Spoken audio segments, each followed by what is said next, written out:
Et ben si on m'avait dit qu'il fallait attendre une adaptation en live action pour voir un bon isekai, je ne l'aurais pas cru. Salut tout le monde, ici Osukushi Corp. Aujourd'hui on se retrouve pour Alice in Borderland partie 2 produite par Netflix. Donc la partie 1 on n'en a pas parlé parce que c'est il y a 2 ans et puis à l'époque je faisais pas trop de vidéos. Mais aujourd'hui la partie 2 est sortie il y a de quoi quelques jours. Et on va en parler, critique très à chaud, j'ai rien écrit, c'est vraiment je l'ai fini hier soir à l'heure où je tourne. Et je me suis dit pourquoi pas en parler parce que c'était extrêmement intéressant. Donc dans cette saison 2, on suit toujours Alisu et Usagi. Donc saison 2 qui était plutôt cool, plutôt vraiment bonne pour le coup, il y avait des très bonnes idées de mise en scène. Le scénario, bon bah, il est ce qu'il est, hein, c'est pas plus important, juste ils doivent pas mourir. Donc à partir de là... Le scénario. Oui, le scénario, pardon. Le scénario est pas mauvais, juste ils doivent pas mourir. Donc à partir de là, c'est compliqué de faire moins compliqué. C'est vraiment juste rester en vie et gagner. Mais ça reste très fun. Les jeux, qui sont la grande force de la série, sont plutôt réussis. J'ai beaucoup aimé celui avec le roi de trèfle, donc l'épisode 2. L'épisode 2 qui était une masterclass. L'épisode dure 1 heure. Pendant 1 heure, c'est qu'une partie, qui finit d'ailleurs dans l'épisode 3 tellement le jeu était long. Et ils ont pris le temps, en fait. Dans saison 2, ils prennent le temps de faire leur jeu. Enfin, en tout cas, ceux avec les personnages principaux, j'entends, parce qu'après, il y en a d'autres qui sont pas qui sont pas tellement développés, mais c'est normal parce que les personnages principaux ne peuvent pas être partout. Et ça reste très intéressant, surtout comme je disais donc cet épisode 2, avec le roi de trèfle, qui est un espèce d'exhibitionnisme assez charismatique. D'ailleurs, pour un acteur japonais, ça m'a un peu surpris, parce que pour le coup, le jeu des japonais, j'ai un peu du mal avec, mais lui, il m'a vraiment happé par le personnage. Et on était dedans quoi, à la fin, quand il y a l'autre qui perd sa main parce que pour gagner la partie, tout ça, c'était plutôt cool. Pareil, épisode 3 qui enchaîne, donc on a la fin de la partie et on enchaîne direct sur un nouveau jeu, pas de transition, c'est juste un autre personnage ailleurs et un autre jeu, t'enchaînes, il n'y a pas de transition, la série est plus compacte, ils sont moins chiés à faire des transitions où ils se baladent et tout, vu qu'il y a plusieurs personnages qui sont un peu partout, ils peuvent se permettre de passer de l'un à l'autre et du coup tout est plus compact et tu te fais moins... T'as moins de moments chiants en fait où juste ils marchent et puis ils disent des choses pas forcément très intéressantes parce que bon il y a beaucoup de développement de personnages bien sûr mais tout n'est pas forcément hyper intéressant. Et donc ouais donc cet épisode 3 pareil avec le personnage de Shishiya, je crois qu'il s'appelle, bref le mec aux cheveux blancs là qui se la pète de ouf alors qu'il a le charisme du nitre mais j'aime quand même le personnage, il est très cool. Le jeu où ils sont en tôle et ils doivent se dire le symbole qu'ils ont dans le cou les uns les autres. Et en fait, si à la fin d'une manche, s'ils donnent le mauvais symbole qu'ils ont, ils meurent. Pardon. Très belle transition. Il meurt. Merde. C'était plutôt un bon épisode parce que t'as 2 personnages notamment qui arrivent. Et en fait, ces 2 personnages, ils sont plutôt cool. C'est un tueur en série et un escroc. Le mec, c'est 2 sociopathes en fait. Et puis ils finissent par s'allier. Et à la fin de la partie, ils s'en vont main dans la main, genre putain, vas-y, on est trop potes, toi et moi, on se ressemble trop, on va tous les niquer. Et en fait, je me suis dit, ok, du coup là, t'as peut-être 2 antagonistes. Mais en même temps, ça reste des joueurs. Du coup, peut-être qu'à un moment, voilà, va y avoir un truc. Et en fait, on ne les revoit pas de la série. Et je trouvais ça un peu dommage pour le coup que ces 2 personnages-là ne soient plus là. J'étais bon, pourquoi pas. C'est pas grave. Et donc c'était un peu dommage, je trouve, que ces 2 personnages n'apparaissent plus. On le revoit à la fin, lors du dénouement final, mais on y arrive. Et du coup, on en apprend beaucoup plus sur cet univers en fait. Par exemple, les têtes, parce qu'ils se battent maintenant contre les têtes. Donc les valets, les rois, les dames quoi. Ce sont en fait des gens qui existent réellement, ce sont des vraies personnes, qui s'appellent des citoyens. Et en fait, on réalise très vite que ce sont d'anciens joueurs qui ont gagné, qui sont restés dans le jeu. Et donc du coup on se dit mais est-ce qu'en réalité il y a un moyen de sortir de tout ça? Et donc c'est là tout l'enjeu de cette saison 2, pardon. C'est est-ce que en fait ça sert à quelque chose de continuer à jouer si au final la seule possibilité c'est de devenir citoyen, donc de devenir un maître du jeu entre guillemets. C'est assez angoissant pour le coup, parce qu'on se dit même un peu chiant. Parce qu'en tant que spectateur, je me suis dit, mais du coup, est-ce que tout ça a une utilité et une finalité? Si du coup, à la fin, il ne gagne pas. Enfin, je dis pas qu'il faut tout le temps gagner, mais c'est bien qu'il y ait un dénouement, quoi.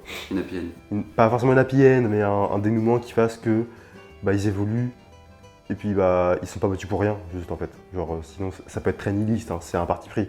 Mais là, ce n'est pas le parti pris qui est pris ici, mais ça m'aurait déçu, personnellement.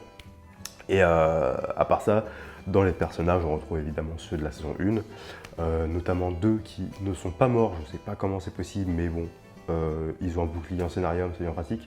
Je parle de Aguni et Nilagi. Nilagi, c'est ça, j'ai beaucoup de mal à retenir son nom. Nilagi qui était l'espèce de taré dans la saison 1 dans l'arc de la plage. Et Aguni, le chef des activistes. Et du coup, il est censé être mort en fait à la fin de la saison 1. Et puis Niragi, il revient, il est quasiment brûlé à vif. Et en fait, c'était un gros enculé dans la saison 1. Et je me suis dit, ok, si il revient dans la saison 2, peut-être qu'il va avoir un espèce d'arc de la rédemption où il va s'allier avec les héros, mais en restant quand même un peu en salaud. Mais il va s'allier avec eux pour gagner et tout, tu vois. Alors, ça commence comme ça.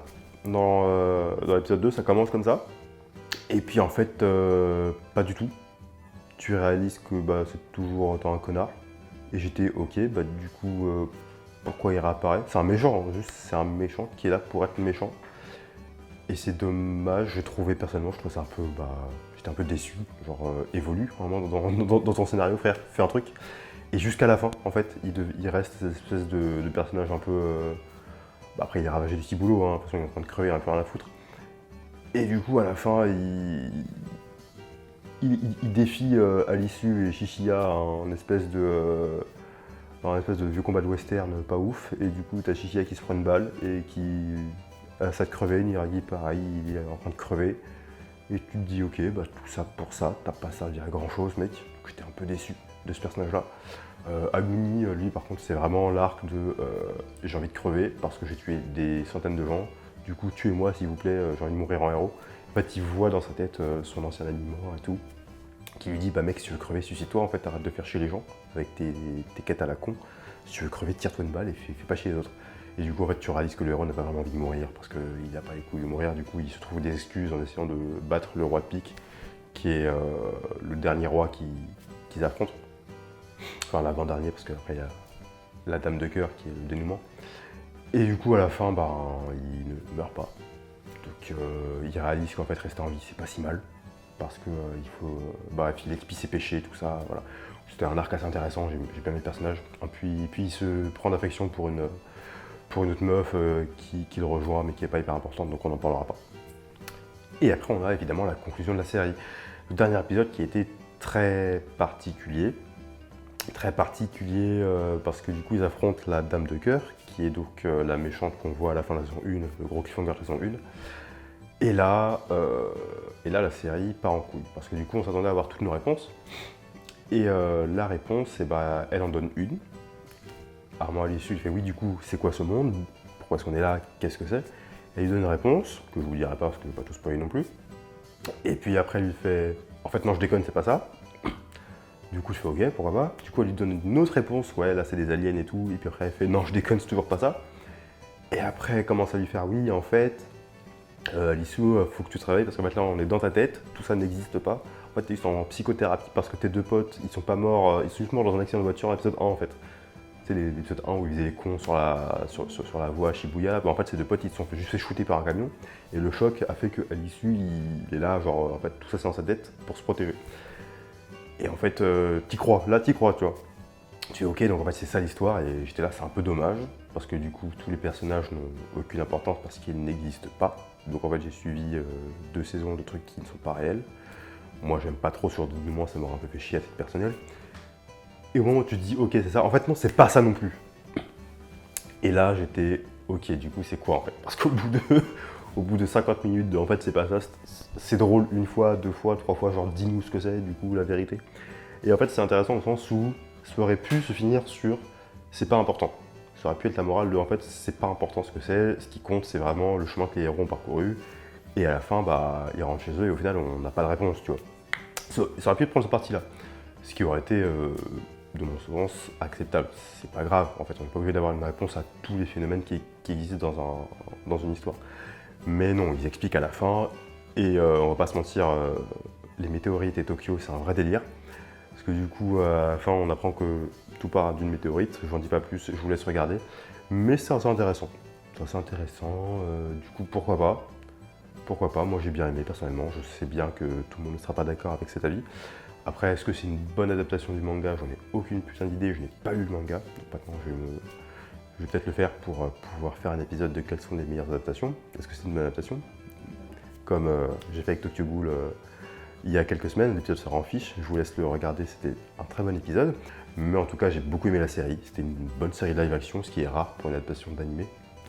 Donc je la place dans mon top très rare des bonnes adaptations en live action. Juste au-dessus, t'as allez, Kenshin le Vagabond et pas grand-chose d'autre, quoi. Bref, si la review vous a plu, n'hésitez pas à vous abonner, à lâcher un pouce bleu, un petit commentaire et puis à nous suivre sur nos réseaux Instagram et TikTok. D'ici là, c'était Squish Corp. À la revoyure.